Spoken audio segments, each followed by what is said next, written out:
What is up, guys? Pie Muffin here, and we are back with another Yu-Gi-Oh! VRAINS episode review. We are on episode 104 that just aired today, which was called Declaring a Crime. So, obviously, if you remember last week, it was mostly a recap episode. It was kind of settling things after the entire fight with Bowman, and we were kind of seeing what everyone's kind of been up to. We never really got a definitive, amount of time that's really gone by, but I would assume it's at least been a couple months. And obviously we had characters like Revolver in them still wanting to take down the Dark Ignis, who was the last remaining Ignis. And obviously Playmaker still wanting to believe in I, even though he's been gone for a while. So we get into this episode where we finally get some new stuff going on. So we get the episode starting where we see I basically at the gravesite of the other Ignises, basically telling them, I've made my decision. And then these new android-like bodies that Soltech had been inventing, I guess it's essentially just a way to make humans' lives easier. You know, you see on a boat, they're kind of doing like a showcase. Queen went to, I assume it's some kind of like convention Queen set up to kind of showcase this to get people to buy into these androids, essentially. And you see them doing all sorts of different things. Like, you see one, he was like, I didn't realize he was one of the androids at first, so I saw a dude carrying, 10 suitcases, 5 in each arm, and I was like, whoa, this dude's strong, but then you see the little chip in his neck and everything. So moving forward from that, so we see that, and then we see that basically I and Robopi, it's confirmed now, we hear their voices, we see what they call each other. It's I and Robopi, there's no denying it now, even though it was obvious enough before. They take, I guess, through the internet or some way, they basically implant themselves into two of the bodies of these androids, and their likeness becomes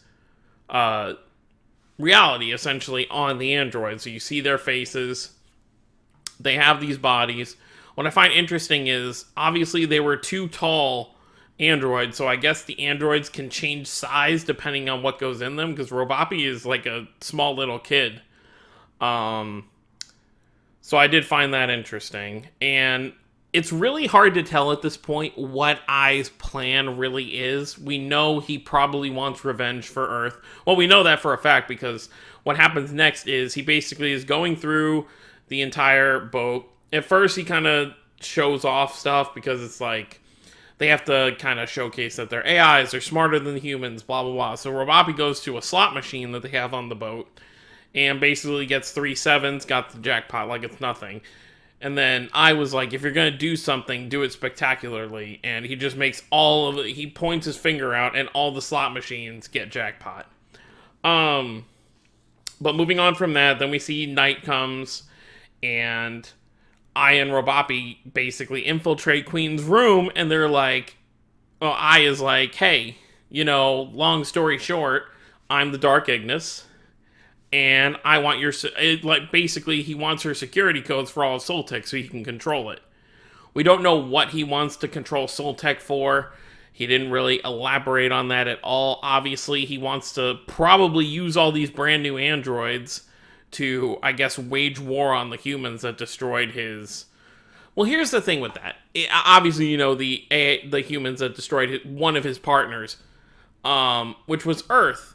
But if you really think about it, if he's getting revenge for all the Ignis, that doesn't really make a lot of sense to me, because, yes, for Earth was dissected by Queen and Soltech, but Aqua, Lightning, Windy, all of them, they weren't killed by humans, they were killed by Bowman, who was a fellow AI. AI set up that whole thing, so I can understand wanting to get revenge against Queen for what she did to Earth. Earth is gone because of that. But wanting to just wage war on humanity doesn't make a lot of sense to me, so there's obviously got to be something deeper here. So moving on from that, I guess the way the season's going to work is because you see earlier in the episode, or later, I'm going to be jumping around because I watched it this morning. I don't remember exactly when each thing happened, but there was a scene with Akira. Apparently Akira got a promotion for what he did during the whole Bowman situation. Um, that obviously Queen couldn't do anything about, despite how he defies her on a regular basis. He deserved that promotion. He was basically talking about how they shut down Link VRAINS because there have been now two situations. First, in Season 1 with the Knights of Hanoi, Season 2 Bowman. They don't feel like this VR world is safe, so it's shut down. I don't know if we're going to see it again, because the way that duels are kind of happening, like in this episode, what I basically does, he goes up to Queen and he like points at her forehead, and like something happens, and they both get teleported into a place that I is kind of basically saying it's his own like virtual space. So I assume every duel that happens against I or Robopi and stuff is going to kind of happen in that virtual space. So they have their duel. I wins, no contest. You know, Queen had a formidable... It's really unfortunate because we finally get to see Queen duel, but she gets mollywopped like she's nothing. Which is really unfortunate because you would think someone at the head of Soltech would be a pretty good duelist, and, you know, she had a decent field out on her first turn. But I was just like, really, that's it? And then he proceeds to use every summoning method. You know, you see him Link summon, Synchro, Xyz, Fusion. I believe we saw all four. And he destroys her. And basically what happens after that, I and Robopi are not there anymore, and apparently Queen's consciousness is gone. She's unconscious and she won't wake up. So it's kind of a similar thing to what happened to Jin. But it seems like I is probably going to go around doing this to anyone who gets in his way. Which is crazy, because I spent 2 seasons with Playmaker trying to stop stuff like this, and now he's being the cause of it.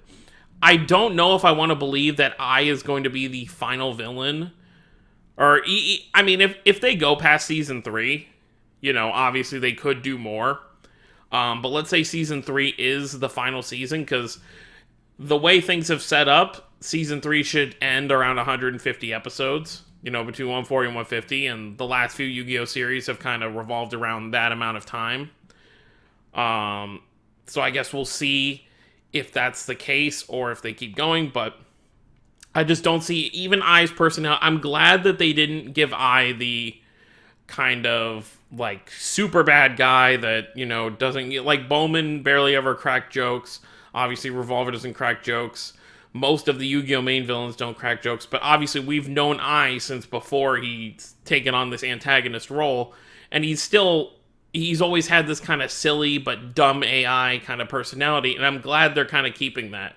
Like, you get this scene during Queen and I's duel where they keep telling Robopi to shut up because Robopi's acting all silly and stuff. Obviously, Robopi's not a smart AI, so the personality that I don't even know whether to call Robopi, because I always thought of Robopi as like a she, and I'm not really sure right now because Robopi is coming off as like a little boy, but I don't think that really matters because it's an AI. But basically, I kept telling Robopi to shut up during the duel, like stop, you know, commentating everything, and then Robopi obviously wasn't listening. And then the one time Queen told Robopi to shut up, Robopi was like, okay. And then you just get this, like, funny scene of, like, I is like, oh, now you listen? Which is funny, because it's still keeping I's, like, comical personality. It still is weird to me hearing I without the robotic voice that we're used to with his, him being an AI. And to be honest, I don't even know if we'll ever hear that voice again, depending on how things end up. I mean, if he ends up being the final villain, then he may just get defeated and disappear. You know, we may get a finale duel that's kind of like, you know, Yugi versus Tem or Yuma versus Astral. We may get a duel like that in the end, where the other one disappears at the end. But anyways, I got a little off track there. Back to the episode. So, there was this random shot before the, like the halfway episode point where they just show Yusaku in his apartment staring at the unmoving Robopi, and I found that very interesting because it was just like a random shot. It's like, does he sense something? Was that like a hint to us that he maybe knows that something's going on? But basically, so Queen is out of it, and then the next scene, you get Akira getting a phone call. He's at home with Aoi. and he gets rushed to where the boat is, and then he sees something was left behind by the perpetrator, aka I, and they don't show us what it is. But clearly Akira is very stunned by something. Obviously, I left something that makes Akira know that it's him. And that's more or less the bulk of the episode. You know, obviously, I has some kind of plan with Soul Technology and these androids. Now, moving forward, if we talk about the preview for a minute here, the next episode preview shows us that Akira Zaizen is gathering basically the best duelists that he can contact. We get this scene of everyone in a virtual world. I don't know what kind of virtual world they're in, if they're in Eyes or something else, but you see Playmaker, Soulburner, Blue Maiden, you see Ghost Girl, you see Go Onizuka, which I'm really excited because I want to see his first interaction with Yusaku after everything that happened. Like, are they going to have some kind of discussion about how crazy he went before, when he had an AI implanted in his brain? Are we gonna see what happened after he lost that duel, how he got help? So that'll be very interesting. We know that I don't know if he was in the preview. I have to rewatch it to really remember, but I saw the episode synopsis for next week. We know that Blood Shepherd will be in the episode. I think that's more or less all of them, everyone I saw. Because I think Revolver is still going to be working independently. We're probably not going to see Revolver work with Playmaker again until it's absolutely necessary. Because obviously Revolver, last episode when he probably said something where he's trying to find the Dark Ignis, he probably knows what the Dark Ignis' plan is, or something about what he's doing. So that's why, because it was really weird to me how when Revolver died, or, you know, he lost his consciousness after losing to Lightning, you know, he was like, I'm counting on you, I, and Playmaker. So he called I by his name, so he had considered I a partner at that point, like a teammate. But then obviously something must have happened during this time skip where he's like, nope, this AI is just like all the rest, we can't trust them. So it'll be interesting to see how that kind of develops in this season.